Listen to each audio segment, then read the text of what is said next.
Hello everyone, this is Caroline Green from Biotechnica. Today's video is all about CSIR examination. Yes, so top 10 ways to increase your CSIR net score in the upcoming examination. You might be wondering, how can I improve my CSIR net score? So there are a lot of videos that will be upcoming in our Biotechnica YouTube channel. So stay connected and subscribe onto the channel and click onto the bell icon so that you'll be notified every time we are going to post a video. So let's talk about what are the top 10 ways to increase your CSIR net score in the upcoming examination. The first thing is, every time we talk about clear of your basics, which is very important.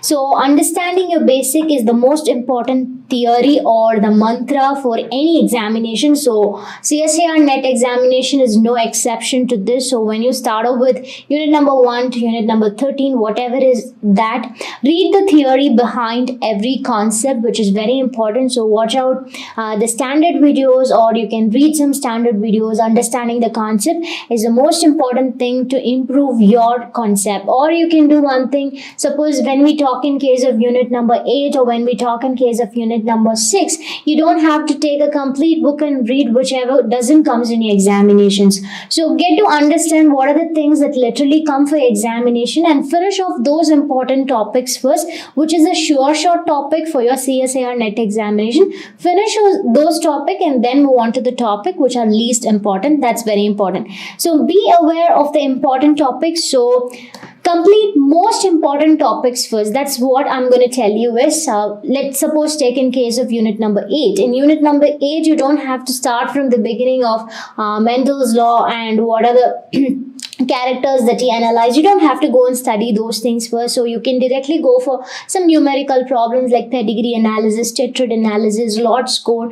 So you can take up topics which are linkages and recombinations, which usually keeps repeating. So first understand that concept and then try to solve the questions through your question paper, and then you can move on to the topics which are least important or the basics to be just read. So that's very important. When you target any of the units, it's always good enough go for the important topics. So go in a sequence. You don't have to take up an important topic which is in between, which is a correlation of the previous one as well as a correlation of the next one. So take up in the sequence and finish off the important topics. So if you wanted to know about the important topics from unit number 1 to unit number 13 as well as the reference book, so I've given you the Biotechnica's website link where you will find all the important topics and you can actually read out that. This is very important, so you can look onto this.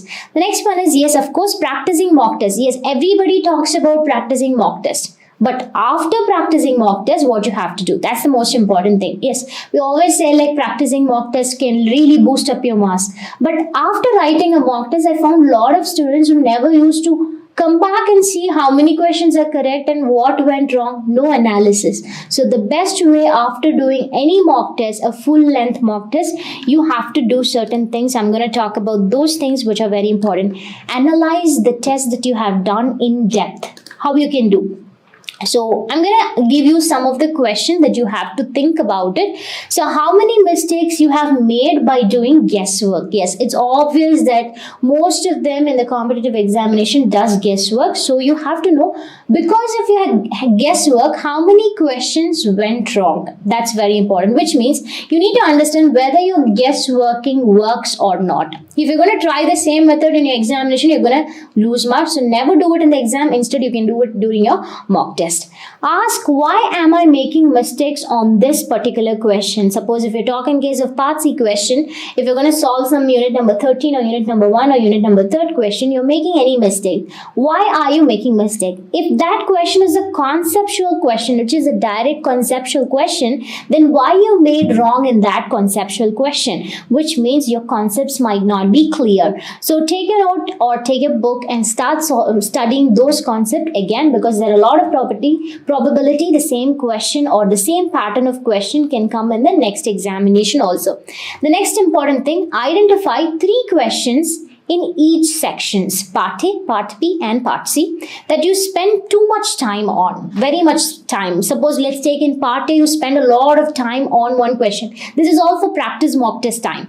The second part B section, you can take up another question which you spent a lot of time for one question, and you have to analyze part C question, which question you spent a lot of time, and now understand why you spend a lot of time on that question. Next one, ask whether you are selecting the correct questions or not. Suppose if you are choosing a question that you are unaware of, never choose those questions. Choose a question that you are very sure shot. The second medium is medium type of question. So the probability of choosing the correct question and answering them correctly is very important rather than choosing an unaware questions.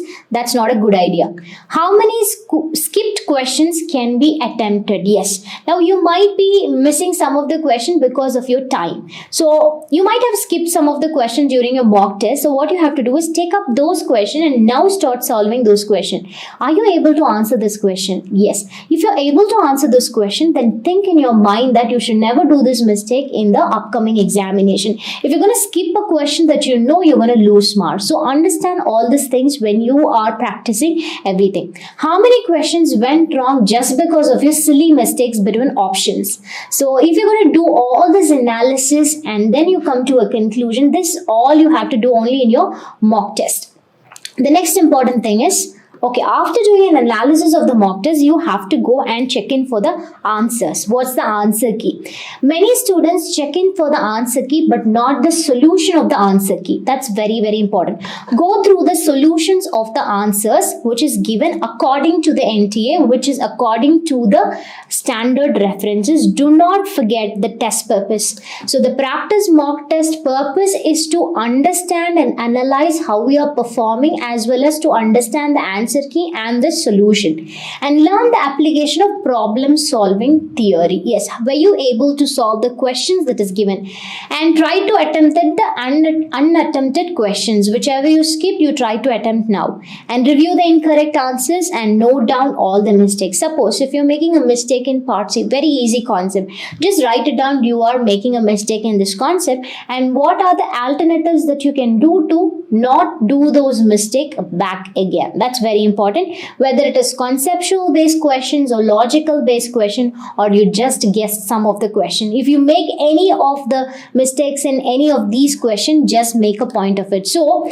practicing mock test doesn't mean like you're giving up a mock test and writing it, finishing off and throwing it off. It's not important. You need to analyze it. This is what is very important.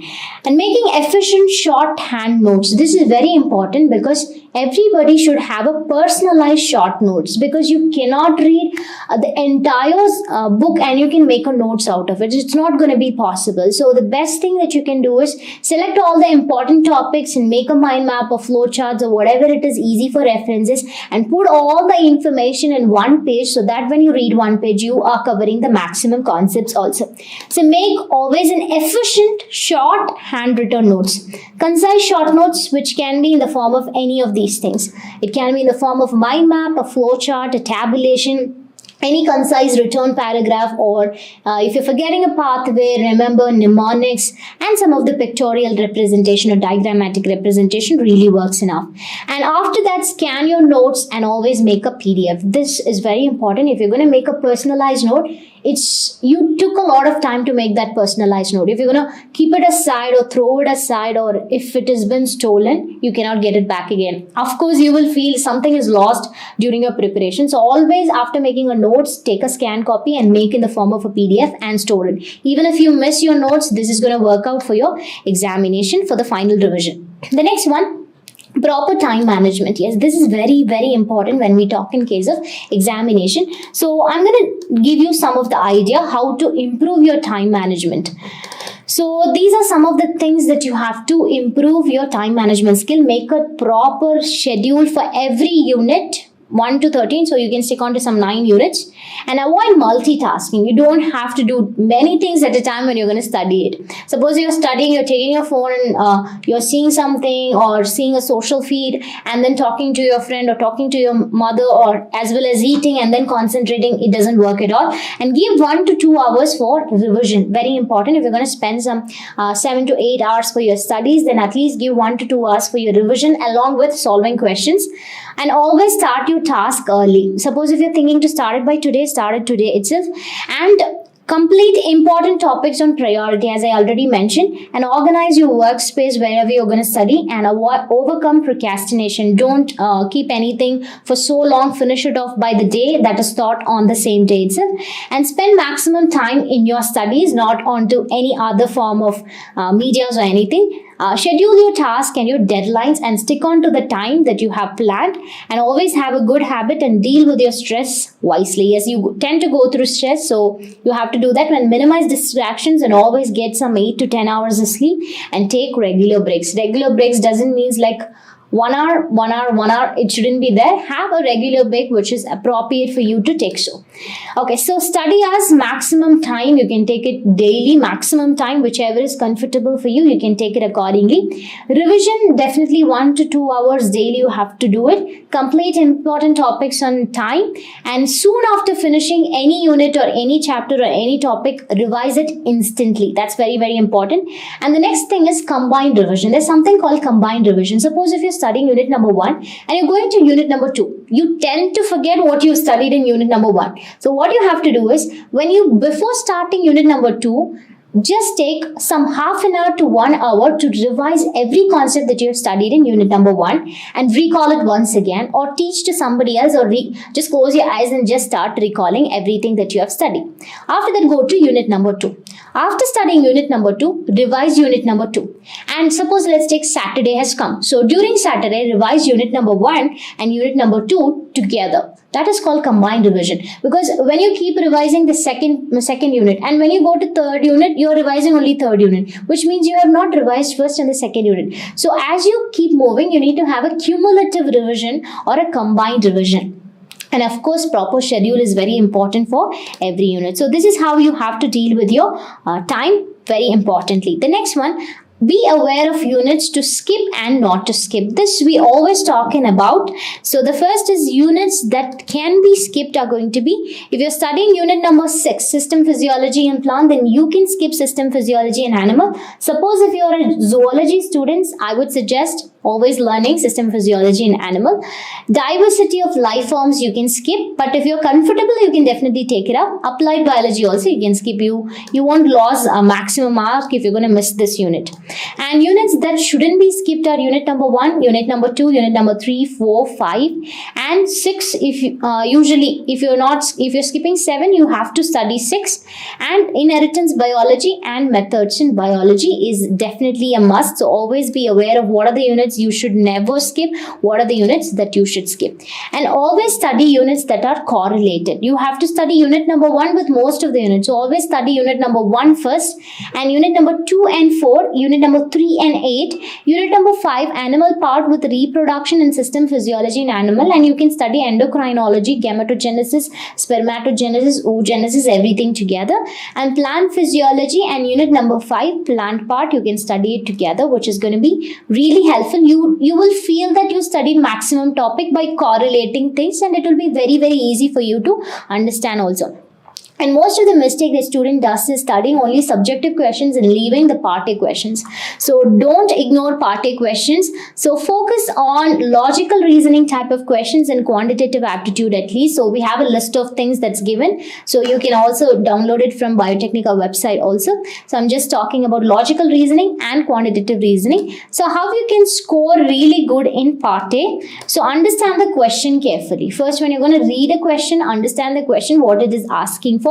Solve less time consuming question. Don't take up a question that's very difficult to solve, which has a lengthy calculation. Take up a question which doesn't consume a lot of time for you, and don't take a lengthy formulas or don't use some lengthy calculation.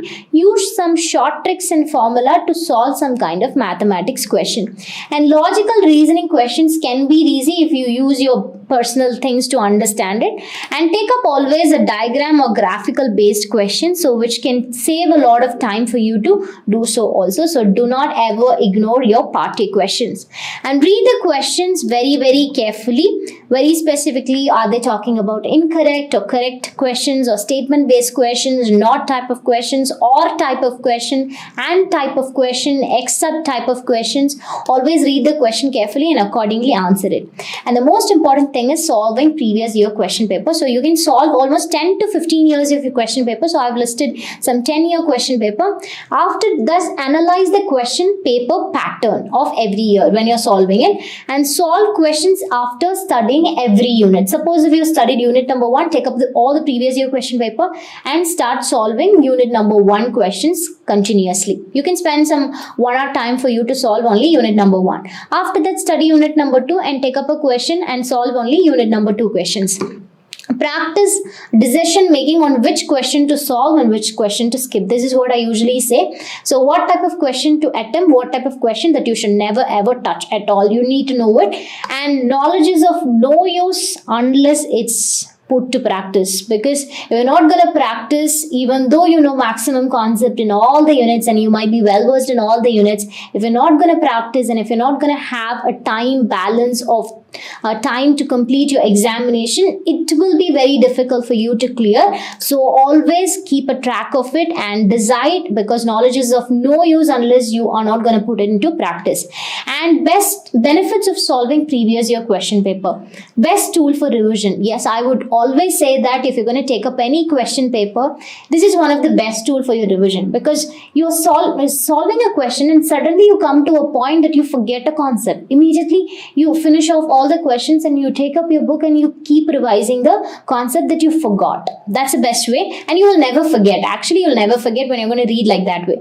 Your speed will increase. Yes, you have to increase it, and you tend to understand your mistakes and what are the avoidings that you have to do, and you will get to know about the question paper pattern also, and it will give you an analysis of how the syllabus is arranged in the form of a question. And of course, practice will always make anybody perfect, and managing your time efficiently, and it definitely going to build your confidence. If you have studied, if you're not going to study and if you're going to solve a question, you tend to be discouraged. So after studying any units properly, then you start solving the previous year question paper, and it will help you to self-assess yourself how you are and plan your studies accordingly. So this is one of the method that you have to do. If you are an aspirant who are planning to prepare for CSIR NET examination, the first thing you can do is take up a question paper and start solving question whether you know it or not. Now understand how many questions you were able to solve in each of the unit. If you were able to solve in some of the unit, really good, that's your strongest point. If you're not able to answer even one question in one unit, then that's going to be the negative point, which means you have to study those topics first and then you have to move on. So this is all the top 10 ways to increase your CSIR NET score in the upcoming examination. So what do you feel about it? So if you have any other tips to suggest to the students, you can always put it in the comment section. Thank you all of you for joining.